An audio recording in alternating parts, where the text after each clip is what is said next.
certo? Daquela espécie de taça, certo? Com a serpente. Então, por quê?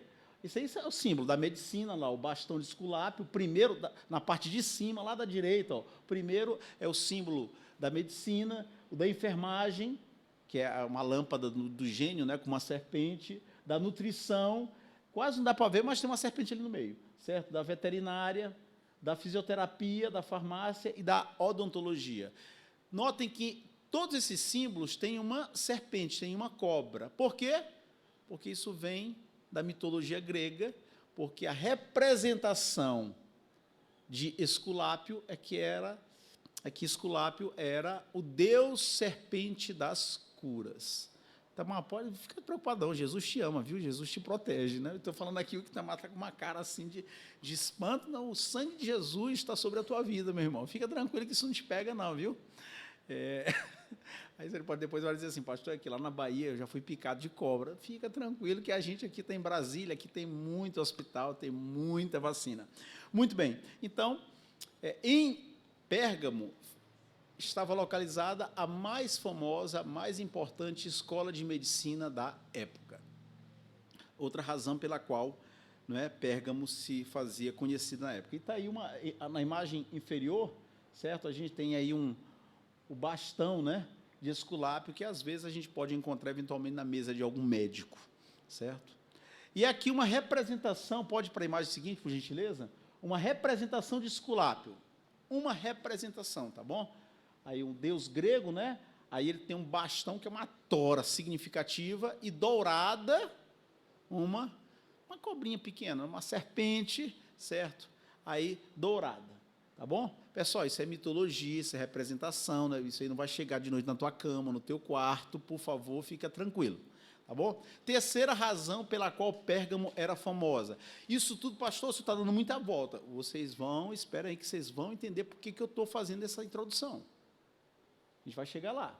Em Pérgamo também havia o culto ao imperador romano. Olha que coisa. Claro, outras cidades também tinham, mas havia uma particularidade, havia uma peculiaridade em Pérgamo.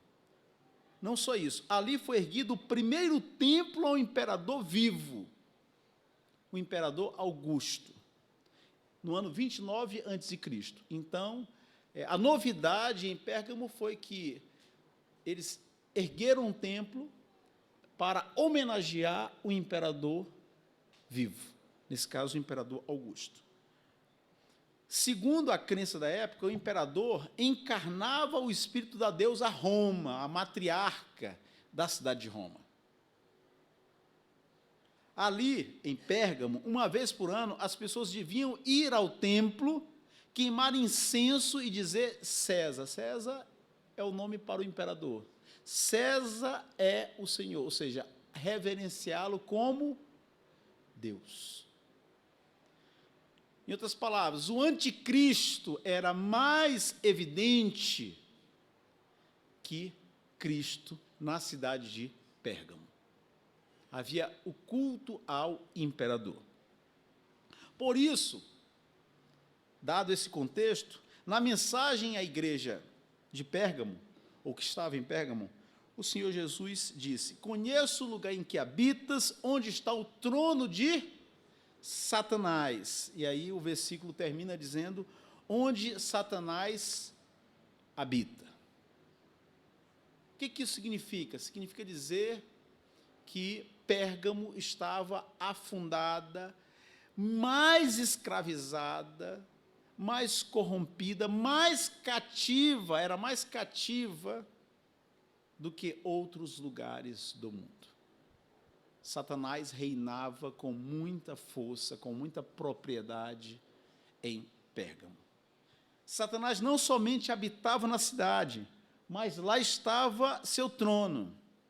Esse trono não estava em um templo, não era um monumento, mas tinha a ver com a atmosfera do lugar, com o ambiente, os costumes, os valores, o sistema de pensamento, a prática de vida que predominava, o modo de vida das pessoas, sua cosmovisão, a maneira como elas interpretavam a realidade, fazendo com que a malignidade das trevas impregnasse os negócios, o lazer, a religiosidade, a política, a cultura, entre outras coisas. Então, era uma cidade muito paganizada. Por quê? Porque as ideias relacionadas à idolatria, à falsa religião, impregnavam a vida dos habitantes de Pérgamo. O ambiente era de aversão, de oposição a Deus e a tudo que tivesse a ver com o Evangelho do nosso Senhor Jesus Cristo.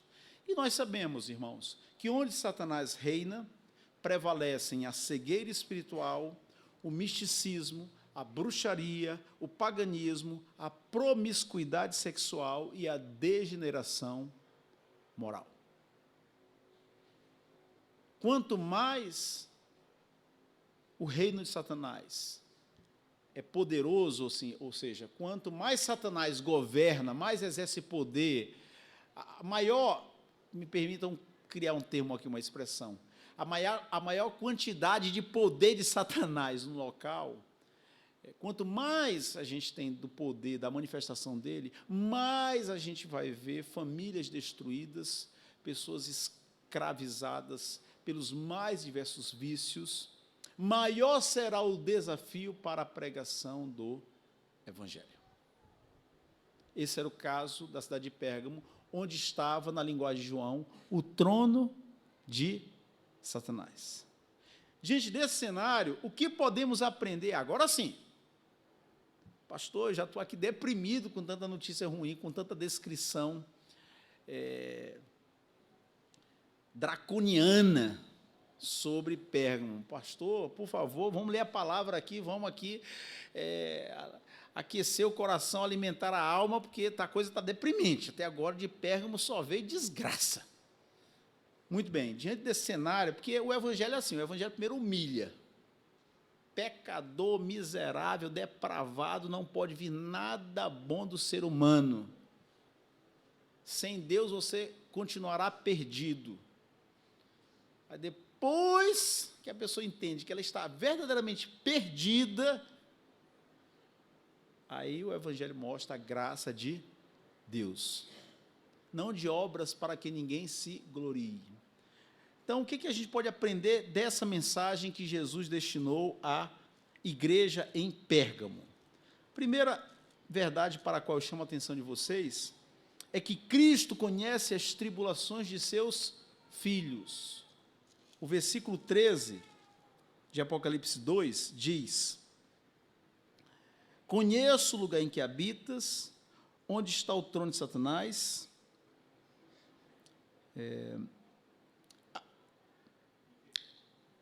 e que conservas o meu nome e não negaste a minha fé, ainda nos dias de Antipas, minha testemunha, meu fiel, o qual foi morto entre vós, onde Satanás habita. Jesus está dizendo, eu conheço, eu sei o que vocês estão passando. Isso, irmãos, deve alentar, deve confortar o nosso coração. O Senhor não é indiferente às nossas dores, às nossas lutas, os desertos pelos quais temos passado ou estamos passando, não são desconhecidas pelo Senhor Jesus Cristo. E Ele se compadece de nós. Então, essa é a primeira verdade que eu quero destacar. Cristo conhece as tribulações de seus filhos como conhecia as lutas dos crentes de Pérgamo. Jesus, que carrega consigo, né, diz aqui o versículo 12, que ele tem a espada afiada de dois gumes. Esse é um termo que tem a ver com a palavra, né? A palavra que sai da boca de Jesus é como a espada. E é interessante que a palavra de Deus, inclusive, né, aqui no versículo de número... Deixa eu só localizar aqui, só um instante, ok. Versículo 16, né? Na última parte. E contra eles pelejarei com a espada da minha boca. Então, a espada afiada de dois gumes, ela está relacionada à boca de Jesus. E quando a gente cruza essa referência com Hebreus, porque para a gente entender, né, a palavra de Deus, qual é um princípio da hermenêutica, da interpretação bíblica? Você deve interpretar um texto à luz de outros textos. Até porque o Espírito Santo que inspirou João, o autor de Apocalipse, é o mesmo Espírito Santo que inspirou os demais autores bíblicos. Então, o que diz a Bíblia lá em Hebreus 4,12? Porque a palavra de Deus é viva e eficaz e mais cortante do que qualquer espada de 2 gumes, e penetra até o ponto de dividir alma e espírito, juntas e medulas, e é apta para discernir os pensamentos e propósitos do coração. Jesus, aquele que tem consigo a espada afiada, aquele que é detentor da palavra poderosa, capaz de transformar vidas, de confrontar os mais vis pecadores, conhece nossas lutas, dramas e provações. E nós temos muitos exemplos bíblicos, e mesmo na história da igreja, e mesmo na nossa experiência de vida cristã, que atestam essa verdade, que Jesus conhece as nossas lutas e se compadece de nós. Um exemplo, dentre outros que poderiam ser mencionados, o êxodo do povo de Israel é um exemplo disso. Nós lemos na palavra do Senhor, quando Deus se manifestou a Moisés, o quê? Certamente, diz Deus, vi a aflição do meu povo que está no Egito, e ouvi o seu clamor por causa dos seus exatores, os seus opressores. Conheço-lhe o sofrimento, por isso desci a fim de livrá-lo da mão dos egípcios, e para fazê-lo subir daquela terra a uma terra boa e ampla, terra que mana leite e mel. Havia chegado a plenitude dos tempos para os israelitas que estavam no Egito, após 400 anos. E Deus diz que viu a aflição, ouviu o clamor, que Ele conhece o sofrimento, e por isso Ele decidiu o quê? Se manifestar, a fim de livrar seu povo da mão dos egípcios. Deus sabia, por exemplo, estava falando para vocês que na Bíblia nós temos muitos exemplos, na história da igreja, na nossa experiência de vida, das lutas da minha mãe. A minha mãe, como qualquer mulher, foi uma pecadora alcançada pela graça de Deus. Quando eu era criança, lá em casa nós somos três irmãos, na verdade 2 irmãos e uma irmã, né? Eu sou o mais velho. E eu fico muito feliz e tiro onda com meu irmão quando alguém chega e vê nós dois e pergunta assim, quem é mais velho? Aí eu falo, tá vendo? Aí responde tu. Eu falo para ele, né? Aí ele diz assim, é porque tu pinta o cabelo, é porque tu faz tratamento aí para parecer mais jovem, enfim. Somos 3. Deus converteu minha mãe quando eu era criança, certo? E a minha mãe, ela foi amparada pela graça de Deus, como tem sido até hoje no leito, né, no qual ela se encontra desde que ocorreu um incidente. Ela enfrentou uma luta muito grande, porque o meu pai era alcoólatra, e o meu pai era um homem vinha de um contexto social muito difícil. Vários irmãos, meu pai é o único dos irmãos que saiu do interior do Maranhão e foi para São Luís, e os irmãos e irmãs dele continuaram no interior do Maranhão, e vários deles se perderam na vida, assim como os sobrinhos dos meus pais, os meus primos, alguns até dizimados mesmo, assassinados por causa de bebida e tudo aquilo que tem a ver com a vida mesmo pecaminosa. E o meu pai, por ele, eu teria tomado álcool desde adolescente, eu teria ido para lugares que não convém para um jovem estar. Meu pai era muito mulherengo. Ao longo da vida matrimonial, minha mãe descobriu muitos casos do meu pai. E, por favor, entenda aqui que eu não estou aqui querendo que você perceba que o centro dessa ilustração é a minha mãe, mas o que Deus fez na vida dela. E também quero fazer uma outra observação. A experiência dela, que eu estou relatando um pouquinho, não é paradigma, não é referência para ninguém, porque cada pessoa tem uma história, tem um contexto. E a minha mãe só não abandonou meu pai, só não abandonou o casamento. Depois a gente soube disso. por temer o efeito do divórcio na minha vida e na vida dos meus irmãos. A minha mãe orou pela conversão do meu pai durante 30 anos. 30 anos. E Deus usou a irmandade da igreja, pastores, irmãs maduras na fé. E a minha mãe conseguiu nos criar com fidelidade a Deus. E hoje eu sou pastor, e Deus usou a minha mãe como missionária do meu lar. Meu irmão é presbítero, ele é pedagogo, ele é secretário de educação numa cidade lá na Grande São Paulo.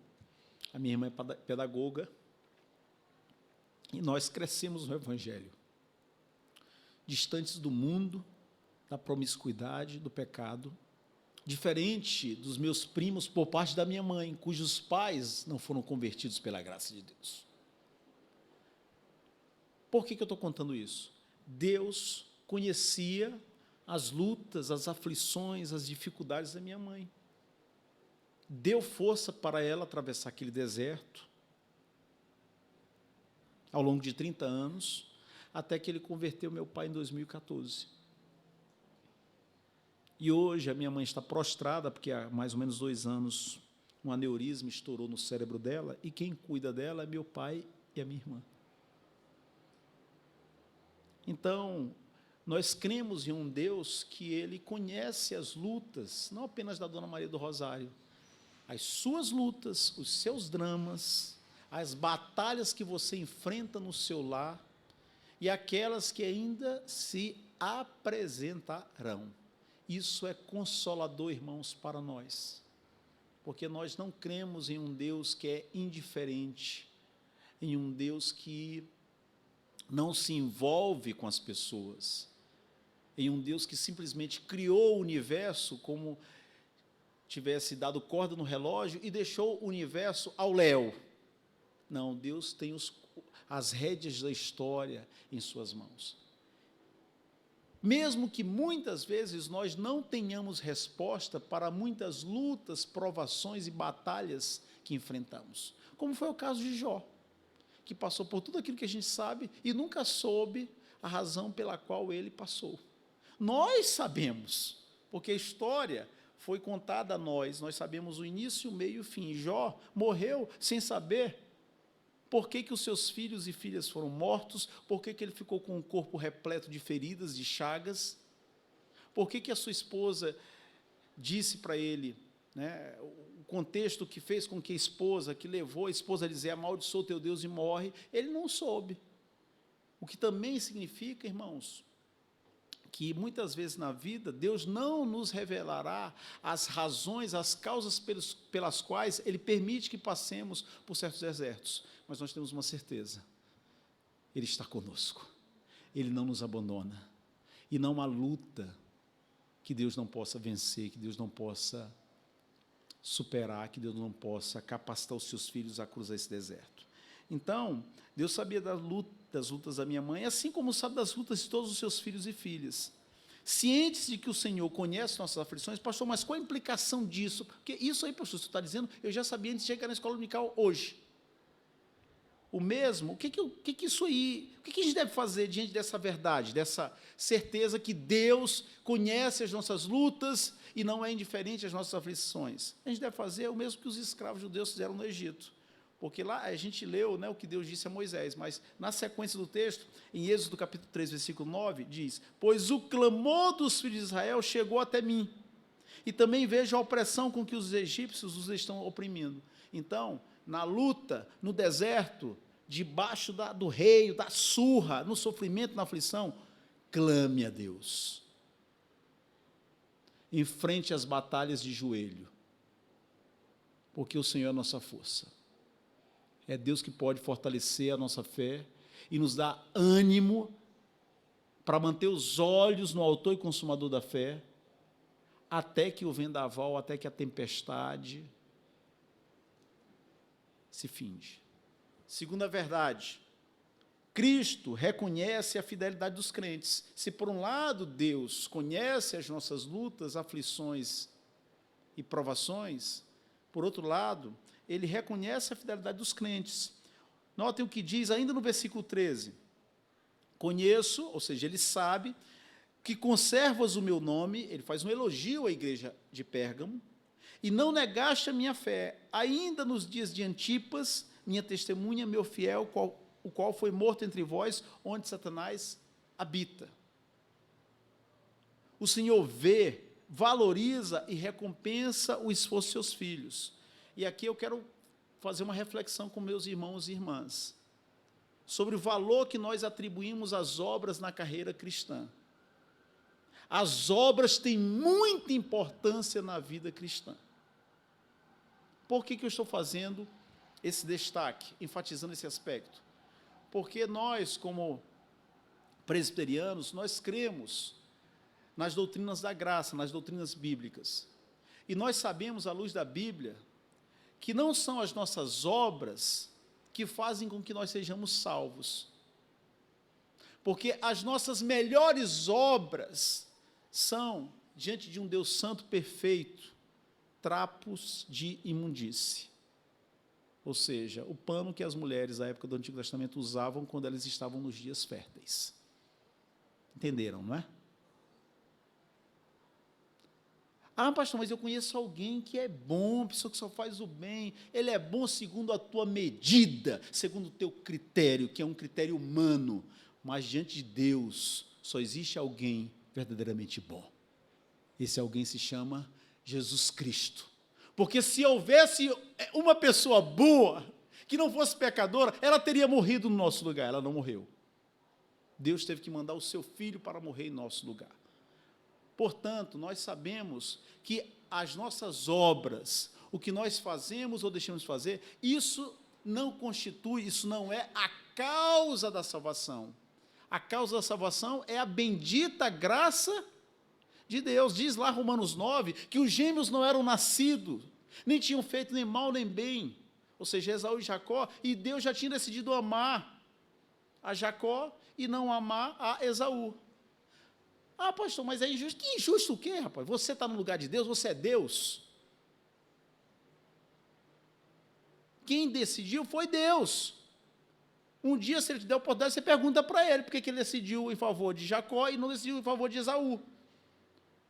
O que nós sabemos é que o mérito não está em Jacó. Foi pelo amor, pela graça de Deus. E a razão da rejeição de Esaú não está em alguma coisa relacionada a Esaú, porque ele não tinha nem nascido. É questão de soberania.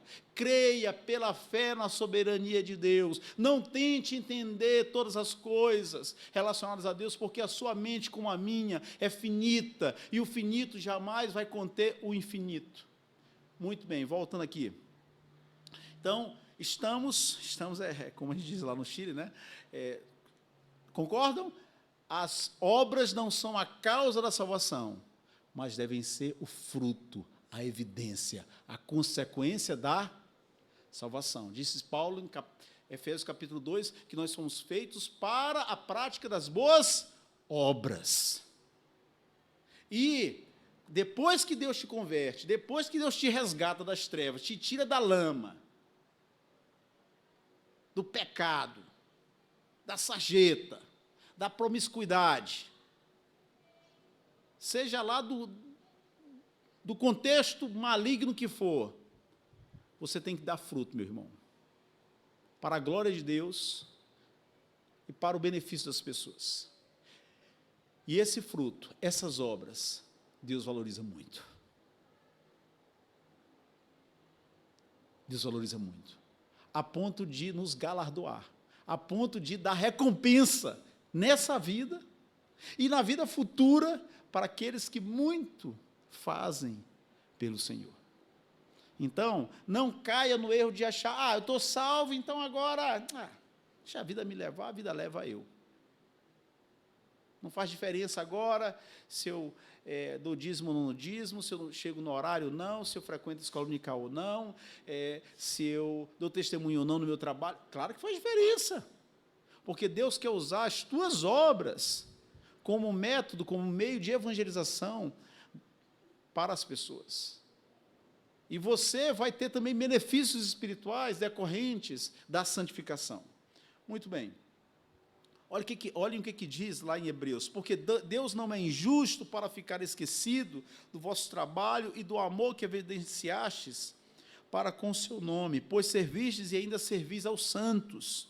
Desejamos, porém, continue cada um de vós mostrando até o fim a mesma diligência, isto é, o mesmo cuidado, para a plena certeza da esperança, para que não vos torneis indolentes, mas imitadores daqueles que, pela fé e pela longanimidade, herdam as promessas.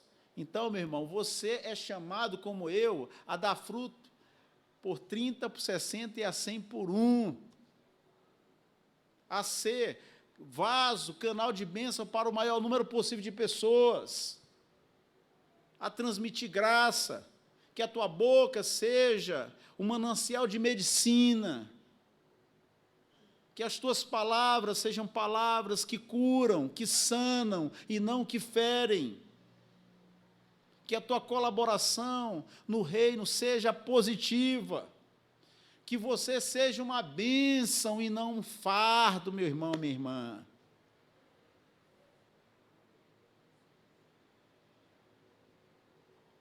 E Deus reconhece o esforço, a fidelidade dos seus filhos. Tanto é que ele diz à igreja em Pérgamo: conheço que conservas o meu nome, que és fiel, e não negaste a minha fé, e ainda nos dias de Antipas. Pastor, quem é Antipas? Vocês sabem quem é Antipas?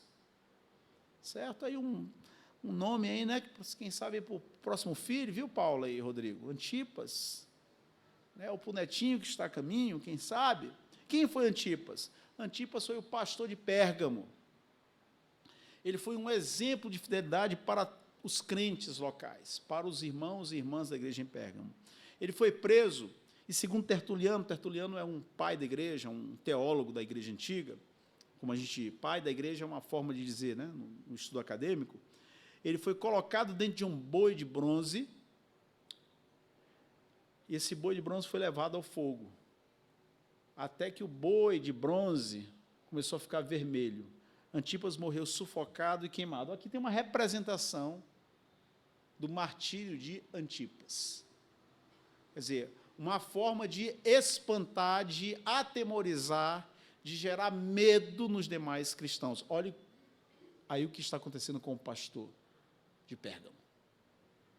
Isso é o que vai ou pode acontecer com qualquer um de vocês, se não abandonarem a fé. Então, o martírio de Antipas tem fortalecido a fé de milhões de pessoas. Por quê? Porque foi preservado pelo Espírito Santo na Bíblia. E nós hoje podemos ler sobre a fidelidade de Antipas. Imaginem vocês que os crentes em Pérgamo, os crentes, foram fortalecidos em sua fé, porque Antipas, o pastor da igreja, foi fiel até a morte. Ele não voltou atrás, porque aquele que põe a mão no arado não pode voltar para trás. Daí talvez tenha sido o martírio de Antipas que tenha inspirado Tertuliano a declarar que o sangue dos mártires é a semente da igreja. Essa é uma frase muito famosa de Tertuliano, né? Ou seja, a ideia de que, na medida que os mártires, os crentes são martirizados, isso faz com que a igreja cresça, isso abençoa a igreja, a semente da igreja no sentido do exemplo, né? Quer dizer, as perseguições não dão fim, não dão cabo à igreja, pelo contrário, estimulam e fortalecem a fé dos crentes. Isso não quer dizer que nós estamos aqui fazendo apologia da perseguição. Ó, Deus, manda uma perseguição para os crentes do Brasil para depurar a igreja. A ideia não é essa. O fato é que o martírio de Antipas edificou os irmãos daquela época e tem edificado a muitos. Muito bem, terceira verdade, porque vocês sabem que o tempo sempre está contra os pastores, uma coisa impressionante. Cristo não aprova o pragmatismo. Pastor, fala em português claro. O que é pragmatismo? Pragmatismo é fazer não aquilo que é certo, mas fazer o que dá certo. Deixa eu falar do jeitinho brasileiro. O jeitinho brasileiro tem duas caras. Uma é o lado da criatividade, da inventividade. Essa capacidade de pensar em soluções para resolver os problemas. O outro lado, né, porque a natureza humana é pecaminosa, é que, na maioria das vezes, ou muitas vezes, o jeitinho é usado o quê? Para driblar a lei, para maracutaia, para gambiarra, para fazer um gato, para deixar de pagar o imposto. Põe aí, né, os pontinhos na carteira, na tua carteira de motorista, porque a minha já estourou a quantidade de pontos. Né? Vamos fazer uma gambiarra aqui, para puxar aqui uma conexão, um cabo, né? E aí a tua TV por assinatura é compartilhada comigo, e aí... nisso aí, meu amigo, não tem um país para vencer o nosso, na maracutaia. Esse não é o caso de vocês, crentes no Senhor Jesus Cristo, mas de lá nós viemos. E se a gente vacilar, se a gente não vigiar, dá umas escorregadas aí.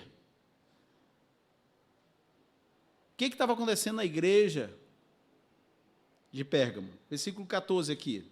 Tenho, todavia, contra ti algumas coisas, pois que tens aí os que sustentam a doutrina de Balaão, o qual ensinava a Balaque a armar ciladas diante dos filhos de Israel, para comerem coisas sacrificadas aos ídolos e praticarem a prostituição.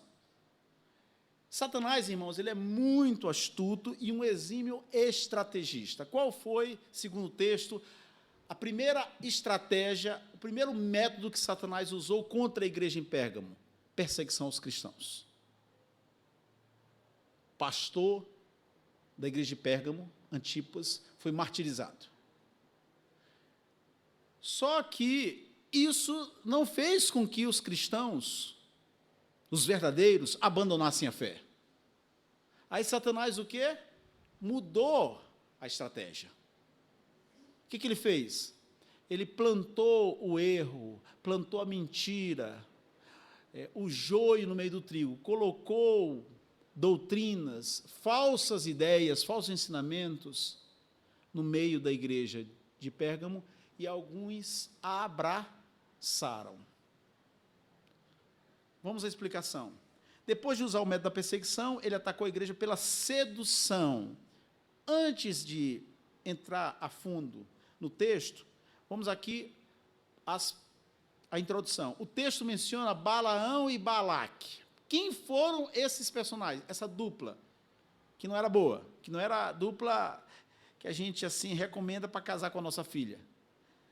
Balaque era o rei dos Moabitas, um povo historicamente inimigo do povo de Israel. E Balaque queria vencer o povo. O povo de Israel estava na caminhada para Canaã. Tinha que chegar a Canaã e, na travessia do deserto, tinha que enfrentar, tinha que passar por regiões de outros povos e tinha que vencer, dar batalha e vencer. E, obviamente, Balaque, rei dos Moabitas, não queria outra coisa senão a vitória sobre o povo de Israel. Aí ele chamou Balaão. Quem era Balaão? Um profeta adivinhador, um agoureiro. Um adivinhador. Um tipo de mãe de Ná daquela época. Lembra da mãe de Ná? Certo?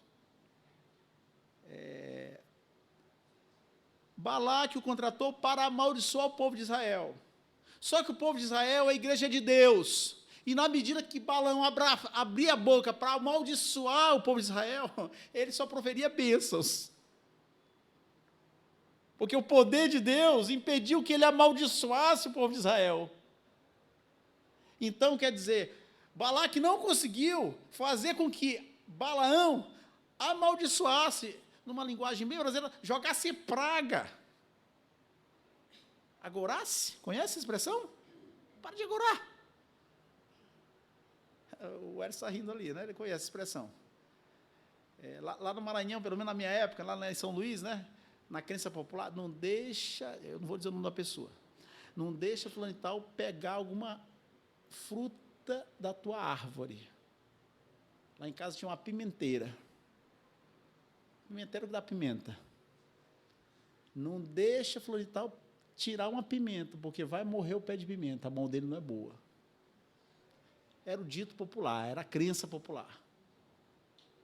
Então, Balaão era um adivinhador, era um agoureiro, era sincrético, porque na cabeça dele havia diferentes ideias provenientes de diferentes religiões ou religiosidades, e Deus impediu que Balaão amaldiçoasse o povo de Israel.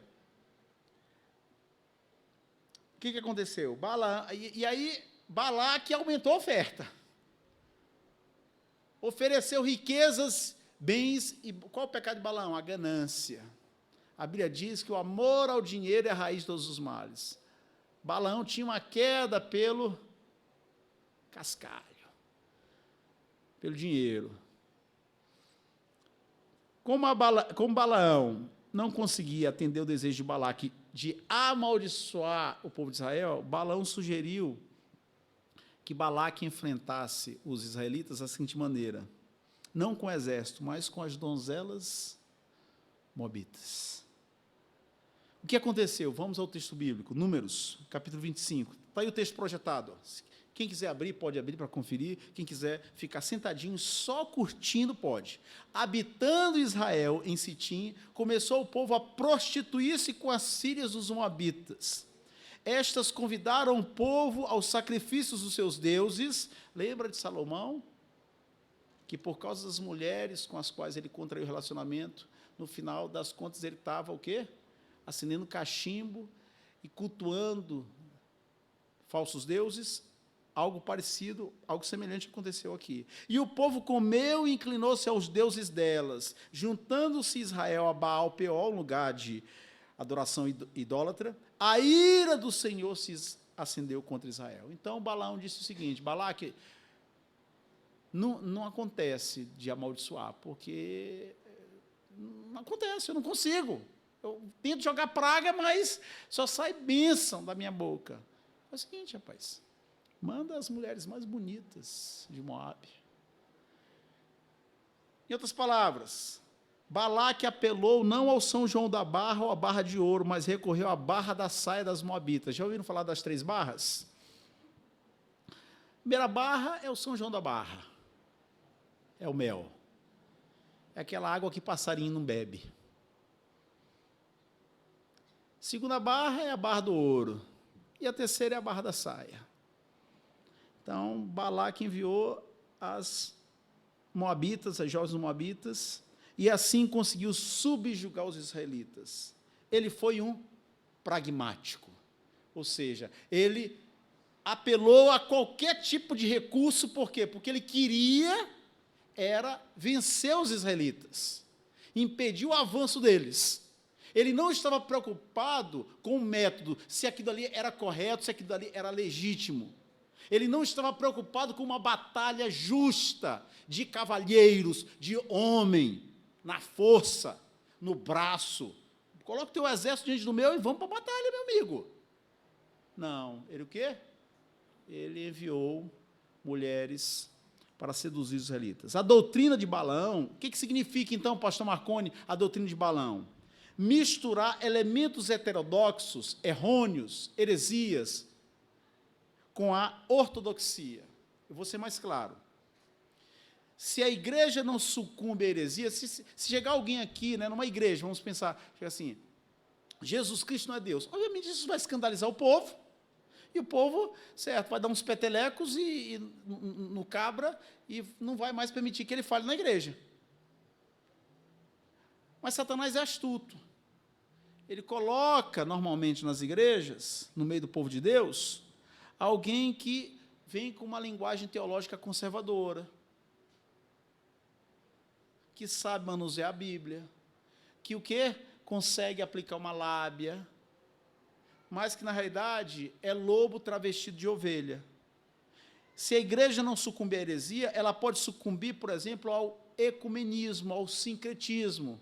A ideia, por exemplo, de achar que todos os caminhos levam a Deus. Por quê? Porque aqui a gente prega, certo? A nossa religião, a nossa crença, os outros também têm as suas crenças, e no final das contas, Deus é Deus de todos, e todos os caminhos levam a Deus. Isso que alguns estão achando, com razão, estranho, algumas igrejas creem nisso. Já não acreditam, já não defendem a exclusividade do nome de Jesus Cristo. Eu vou ser mais claro. essa tendência se desenvolveu em Pérgamo porque houve os que abraçaram a doutrina de Balaão e os que foram indiferentes, aqueles que foram tolerantes. Porque Jesus diz, quem comigo não ajunta, espalha. Na igreja tem que ser pregado o evangelho, irmãos, a doutrina bíblica. Saiu da doutrina bíblica, acabou, não tem espaço. Isso aqui não é teste, não. Isso aqui não é show de calouros. E não pode brincar com a verdade de Deus. Em outras palavras, a doutrina de Balaão implica usar métodos não bíblicos para alcançar metas legítimas. Agora eu vou para os exemplos. Já falei do ecumenismo, que é a tendência de crer que todos os caminhos, todas as religiões levam a Deus. Existe uma organização que foi fundada em 1948, chamada Conselho Mundial de Igrejas, que é a maior promotora do ecumenismo. Nesse Conselho Mundial de Igrejas, existem muitas igrejas evangélicas filiadas a essa organização, muitas igrejas católicas de rito ortodoxo, de rito grego. Por quê? Porque essas igrejas, essas denominações, pensam que a doutrina divide, mas o amor une. Então, elas sacrificam a verdade de Deus porque creem na fraternidade. Outro tipo de situação, houve, já nos Estados Unidos, pelos anos 70, um movimento conhecido como movimento de crescimento de igrejas. Os nomes mais conhecidos desse movimento foram Donald McGavran e Peter Wagner. Em outras palavras, o que esse movimento ensinava? Para fazer a igreja crescer, basta você usar as técnicas certas, é como administrar uma empresa. Se você usar as técnicas certas, no lugar certo, da forma certa, a igreja cresce. Ou seja, é considerar a igreja como se fosse uma empresa, como se fosse um negócio. O que foi no Brasil, o que é no Brasil a teologia da prosperidade? É o toma lá da cá. Quanto mais você dá para Deus, mais Ele vai te devolver. Tem igreja que está apinhada de gente. Tem igreja que tem gente saindo pela janela.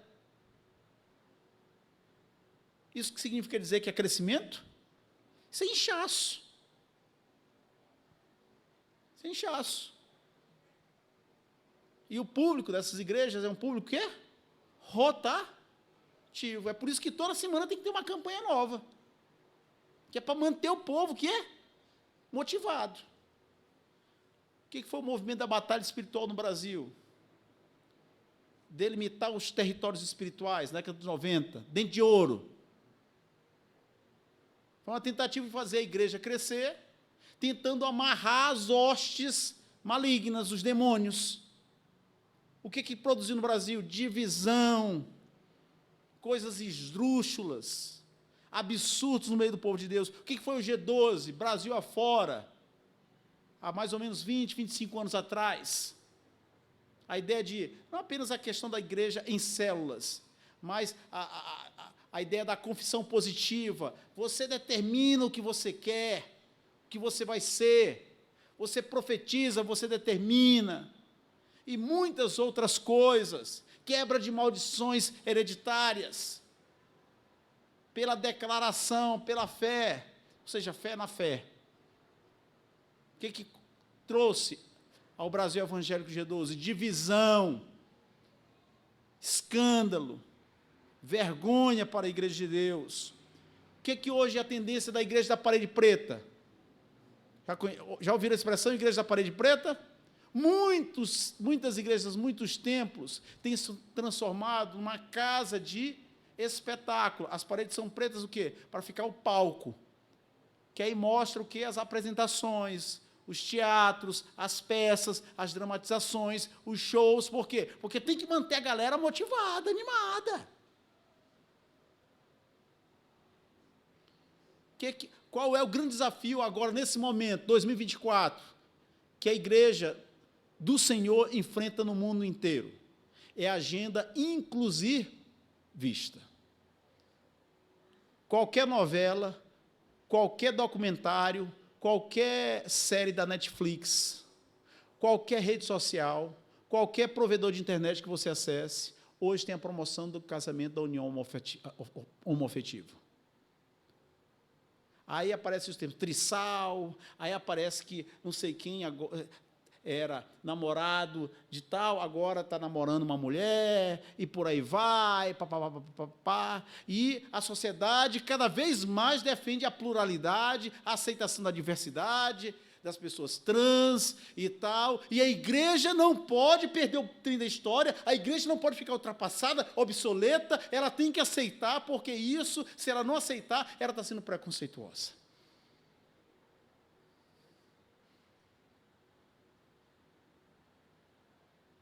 Só um instante, meu irmão.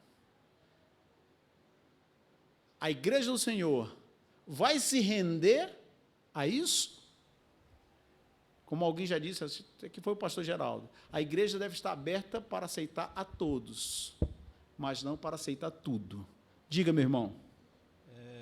Além da teologia da prosperidade, na internet está cogitando muito de uma nova teologia, chamada de teologia do domínio. Na verdade, não é nova, né? Ela é bem antiga, mas que, assim, nós estamos vivendo também no contexto dela, né? Eu também acho que ela também está dentro desse contexto que a Bíblia está falando. Certo. Não só a questão da promiscuidade sexual, que é de uma banda, né? Mas tem também a teologia do domínio, que é da outra banda. Certo. E nós estamos dentro do contexto aí, né? Certo. Dentro dessa... Ou seja, mais um desafio, não é isso? Meu irmão, eu estou até desatualizado dessa teologia do domínio, né? Mas é mais um vento de doutrina. Se é do jeito que o irmão está falando, eu acredito que é, porque o irmão não inventaria, é mais um vento de doutrina. E a gente também tem que atentar, pessoal, porque a gente está pontuando aqui coisas que ameaçam a igreja como um todo, mas deixa eu falar uma coisa aqui muito séria. Você pode ser um ortodoxo, um conservador, manter-se fiel às doutrinas bíblicas, mas se você for uma pessoa fria espiritualmente, essa é a ortodoxia fria e morta, ela não ajuda a igreja. Você é chamado a ser ortodoxo, a cultivar a ortodoxia, mas também a cultivar a ortopraxia, buscar ter alegria no Senhor e ser realmente um crente comprometido com o Senhor Jesus Cristo, que faça a diferença. Último aprendizado, e com isso a gente termina. Cristo não tolera a libertinagem, porque o texto menciona no versículo 15, outro sim, também tu tens os que, da mesma forma, sustentam a doutrina dos nicolaítas. A doutrina dos nicolaítas é a noção de que nossa liberdade em Cristo significa, entre outras coisas, liberdade para o pecado. Paulo combate essa ideia em Romanos 6. Olhem o que Paulo diz. Que diremos, pois? Permaneceremos no pecado para que seja a graça mais abundante? De modo nenhum. Como viveremos ainda no pecado, nós os que para ele morremos? Ou porventura ignorais que todos nós que fomos batizados em Cristo Jesus fomos batizados na sua morte? Então, já nessa época do Novo Testamento, existiam aqueles que diziam o seguinte: olha, depois que você foi salvo, não importa o que você faça, que você está salvo. Você não vai perder a salvação. Então, certo, onde abundou o pecado, superabundou a graça, então pode pecar à vontade. Ou seja, uma vida libertina, uma vida moralmente frouxa. Não tem problema contar uma mentirinha branca de vez em quando. Não tem problema não declarar direito o imposto de renda. Não tem problema fazer uma ultrapassagem proibida. Meu irmão, tem problema sim.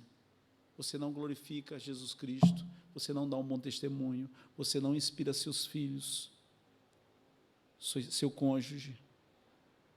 Você passa a ser um antitestemunho, se apresenta um antitestemunho. Pecado não é somente blasfêmia contra o nome de Deus ou tratar as coisas santas com leviandade. Cuidado com as, entre aspas, pequenas concessões, julgo desigual. A Bíblia é muito clara. O crente tem que casar com crente. O crente que casa com uma pessoa que não é crente, ele desobedece a Deus, e desobedecer a Deus é pecado. Se esse foi o seu caso, estou dizendo que esse é o pecado imperdoável. que Deus não te perdoa. Mas saiba, isso aí não tem aprovação de Deus. Não entregar as primícias da nossa renda, não guardar o dia do Senhor, distanciar-se da justiça, da fé e da misericórdia. Isso também, irmãos, não agrada a Deus, isso também é pecado. Pecado não é simplesmente quando a gente tem aqui no nosso meio um herege, um pregador da teologia da prosperidade. Tudo aquilo na nossa vida que não glorifica a Deus, que não contribui para o desenvolvimento da fé, para a edificação daqueles que convivem conosco ou ao nosso redor, isso tem que ser evitado. Evitemos a atmosfera mundana. O que é atmosfera mundana? Certo? Cuidado com aquilo que você acessa, com as imagens que você contempla, com as notícias que você lê, com as pessoas com as quais você conversa. Se você passa o dia conectado a esse tipo de influência, com certeza você não vai ser animado para ler a Bíblia, para orar e para se santificar. Isso é uma atmosfera mundana. Isso a gente tem que redobrar a atenção. Por quê? Porque o pecado, nem sempre na vida do crente, na verdade, o pecado ele não vai, uma bomba que cai, o cara adulterou. Não, ele tem todo um contexto, tem toda uma história. Davi ocioso, no palácio, quando ele devia estar ali acompanhando o exército, no campo de batalha, aí um dia levantou tarde, olhou, avistou sem querer, que ele não estava procurando. Tinha acabado de levantar uma mulher bonita, mas aí o problema foi o quê? Foi a segunda olhada. Voltou e manteve, aí cultivou a cobiça, aí perguntou quem era, aí depois mandou chamar, e aí depois a gente sabe como é que terminou essa história. Muito bem, conclusão. Cristo conhece, como recapitulação, as tribulações de seus filhos, aprendemos hoje. Cristo reconhece a fidelidade dos crentes. Cristo não aprova o pragmatismo, a doutrina de Balaão, fazer as coisas não porque são certas, mas porque isso dá certo. Ou seja, usar qualquer tipo de meio para justificar os fins, não. Devemos fazer as coisas como Deus estabelece. Evitemos, acreditar que dá para aprender o idioma em 2 semanas, que dá para emagrecer, certo, usando aquela dieta mágica. Desconfie dessas promessas. Cristo não aprova o pragmatismo, a busca por resultados fáceis. Cristo não tolera a libertinagem. Cuidado com as pequenas, entre aspas, concessões. Porque o que é pequeno hoje vai tomando forma, vai se avolumando, e isso vai cobrar seu preço mais cedo ou mais tarde. E aí, para terminar, a gente não poderia deixar de mencionar o versículo 16, que diz o quê? Qual é a palavra de Jesus? A igreja em Pérgamo e a nós, portanto, arrepende-te, senão venho a ti sem demora, e contra eles pelejarei com a espada da minha boca. Então, há um chamado aqui, um convite do Senhor Jesus para o arrependimento, para a conversão, para o retorno, a fim de que possamos, no final, tem uma expressão muito bonita aqui, no versículo 17, receber o maná escondido. Maná é o pão celestial, é a bênção de Deus, é a provisão do Senhor. E a pedrinha, e a pedrinha branca, e sobre essa pedrinha escrito um nome novo. Essa pedrinha, segundo os estudiosos, podia significar 2 coisas: ou o ingresso a um banquete, ou a sentença de absolvição numa corte judicial. Era uma coisa boa. Então, o Senhor nos convida ao arrependimento. Reflita, porque todos nós temos áreas da nossa vida que podem ser melhoradas, que podem ser desenvolvidas. Ou, às vezes, questões que devem ser, práticas que devem ser abandonadas. Então, a palavra do Senhor Jesus é: arrepende-te, volta, para ser devidamente recompensado pelo Senhor. Pedi ao pastor que venha à frente e ore por nós, dando assim término à nossa aula nessa manhã, onde aprendemos sobre a igreja em Pérgamo. Muito bem, meus irmãos, vamos orar, pedir a bênção de Deus. Pai bendito, obrigado pela tua palavra, dá-nos graça, que o teu Espírito mesmo possa criar a atmosfera necessária dentro de nós, para que essa palavra crie raízes no nosso coração e vá transformando aquilo que é preciso ser transformado, para que a cada dia nos pareçamos mais com Jesus Cristo, nosso irmão mais velho. Leva-nos em paz, nos traz a noite para cultuarmos o teu nome como teu povo e abençoa-nos a todos nós e a nossa oração em Cristo Jesus. Amém.